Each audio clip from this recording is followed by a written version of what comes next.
샬롬, 이동춘 목사입니다. 오늘도 여러분의 삶이 주님의 평안으로 가득하시길 기원하며 하나님의 말씀을 나누겠습니다.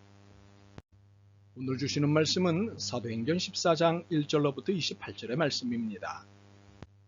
이 말씀 중에 1절로부터 7절까지 읽겠습니다. 이에 이고니온에서 두 사도가 함께 유대인의 회당에 들어가 말하니 유대와 헬라의 허다한 무리가 믿더라.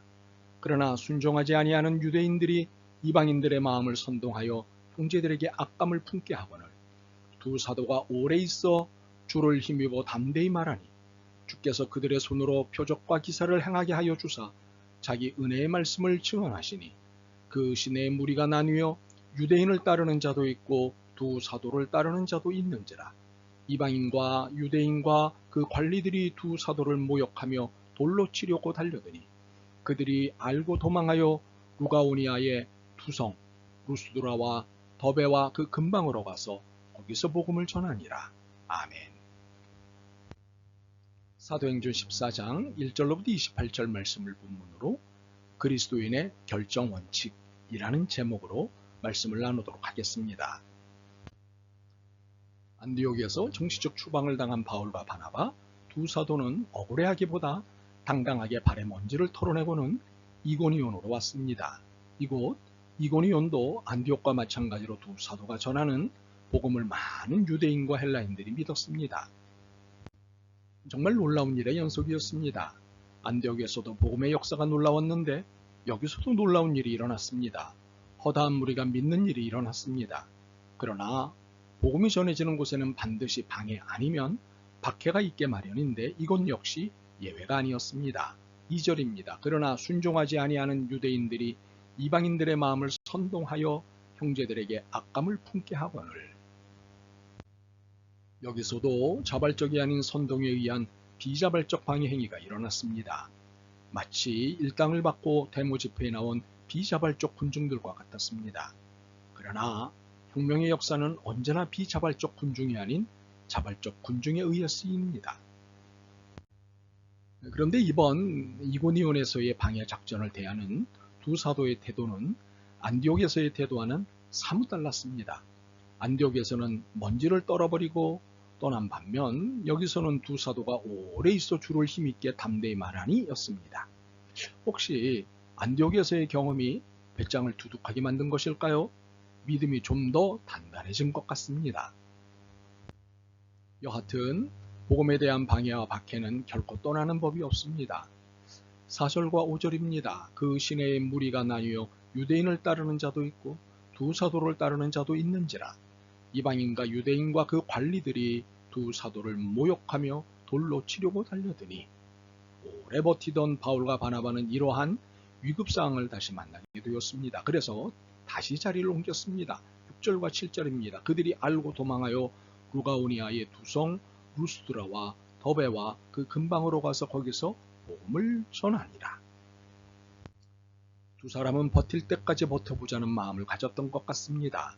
그러나 이제는 버티기보다는 도망가야 할 때, 피해야 할 때였습니다.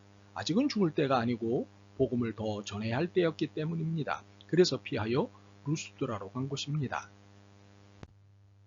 루스드라에 가서도 여전히 복음을 전하였습니다. 그런데 여기서 나면서부터 걸어본 적이 없는 사람을 고쳐주게 되었는데 이것이 예상 못한 일을 일으켰습니다. 11절로부터 13절입니다. 무리가 바울이 한 일을 보고 루가오니아 방언으로 소리질러 이르되 신들이 사람의 형상으로 우리 가운데 내려오셨다 하여 바나바는 제우스라 하고 바울은 그 중에 말하는 자이므로 헤르메스라 하더라. 시외 제우스 신당의 제사장이 소와 화환들을 가지고 대문 앞에 와서 무리와 함께 제사하고자 하니 바울과 바나바가 졸지에 신의 반열에 등극된 곳입니다. 바나바는 제우스, 바울은 헤르메스로 추앙을 받게 되었습니다. 일약 스타가 된 것입니다. 그런데 두 사도는 충격을 받았습니다. 이는 사실이 아니기 때문입니다. 그리고 이는 하나님의 영광을 가로채는 일이 되기 때문이었습니다. 이에 두 사도는 목숨을 걸고 이 일을 말렸습니다. 우리 주변에는 자기가 하나님이 된 사람들이 많습니다. 하나님의 영광을 가르쳐 그 영광을 누리는 인간들이 많습니다. 분명히 말하건대 하나님의 것을 가로채는 순간 끝입니다. 이에 대한 성경의 사례는 넘치고도 넘칩니다. 바울과 바나바는 이 사실을 너무도 잘 알기에 목숨을 걸고 이러한 행위를 저지하였습니다. 저지, 무리를 말림? 이 일이 혁명입니다. 해서는 안 되는 일을 하는 무리를 저지하고 그들이 세운 판을 뒤엎는 것. 이것이 혁명입니다. 예수님이 그러하셨고 바울과 바나바가 그 뒤를 따랐던 것입니다. 하나님의 영광을 가르치는 것이 전체주의, 전제주의, 파시즘, 나치즘, 독재정치 등의 형태로 나타납니다. 혹은 민주주의와 자본주의로 가장해서 나타납니다. 바로 이런 것들을 저지하는 것이 그리스도를 따르는 삶입니다. 기도나 하고 착하기만 사는 것이 그리스도를 따르는 것이 아닙니다. 옳지 않은 것은 저항하고 판을 바꾸는 행동을 하십시오. 이 행위가 우리가 갈 길입니다. 그리고 지금 하는 것입니다. 기득권자들은 언제나 집요합니다. 자리와 가진 것을 잃으면 안 되기 때문입니다. 유대인들이 안디옥에서도 오고 이고니온에서도 와서는 루스드라 시민들을 선동하였습니다. 바울과 바나바를 두고 도시를 혼란하게 하는 자들이라며 공작 정치를 하였습니다. 이에 선동당한 이들이 돌로 바울을 쳤습니다. 얼마나 세게 맞았는지 바울은 그 자리에서 쓰러졌고 죽었습니다. 그러자 그들은 바울을 도시 밖으로 끌어내다 버렸습니다. 그런데 놀라운 일이 벌어졌습니다. 바울이 죽은 줄 알았는데 살아 있었던 것입니다. 아니면 살아난 것입니다. 바울은 그 길로 바나바와 함께 더베로 가서 복음을 전하였습니다. 여기서도 많은 제자들이 생겼습니다. 이후 다시 왔던 길을 뒤집어 갔습니다. 데베, 루스드라, 이고니온, 안디옥으로 돌아갔습니다. 이 도시들을 들르며 산 일은 믿음을 든든히 세우는 일이었습니다. 22절입니다. 제자들의 마음을 굳게 하여 이 믿음에 머물러 있으라 권하고 또 우리가 하나님의 나라에 들어가려면 많은 환난을 겪어야 할 것이다 하고 바울과 바나바는 각 도시의 제자들에게 두 가지 메시지를 전하였습니다. 하나는 이 믿음에 머물러 있으라 였습니다. 다른 하나는 우리가 하나님의 나라에 들어가려면 많은 환난을 겪어야 할 것이라 였습니다. 이 믿음은 바울이 전한 복음을 말하는 것입니다. 당시 율법주의에 기댄 복음, 즉 율법적 복음이 순수한 복음을 방해하고 있었기 때문에 이 복음, 이 믿음을 지키는 것이 중요했습니다. 많은 환난은 글자 그대로 많은 어려움입니다. 바울이 박해자들에 의해 돌에 맞아 죽은 일이 환난입니다. 도시를 어지럽게 하는 빨갱이라는 누명을 쓰는 것도 환난입니다. 이런 환난을 주님을 위해 많이 겪어야 한다는 것입니다.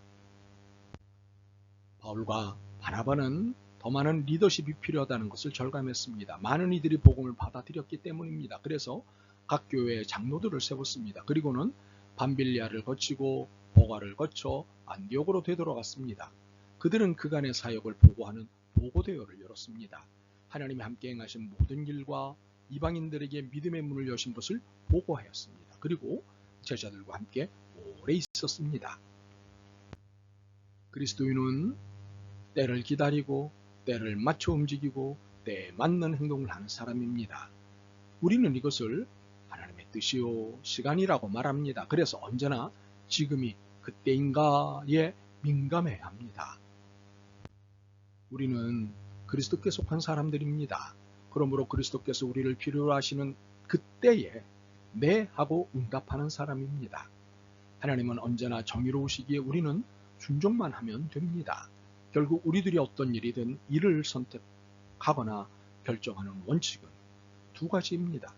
진리와 상황입니다. 오늘의 말씀에 비추어 본 옳고 그름에 따라 피할 때와 갈 때 그리고 돌아갈 때를 선택하거나 결정하는 것입니다. 그러나 우리의 선택과 결정이 늘 올바른 것만은 아닙니다. 그럴 수 있다고 생각한다면 오만입니다.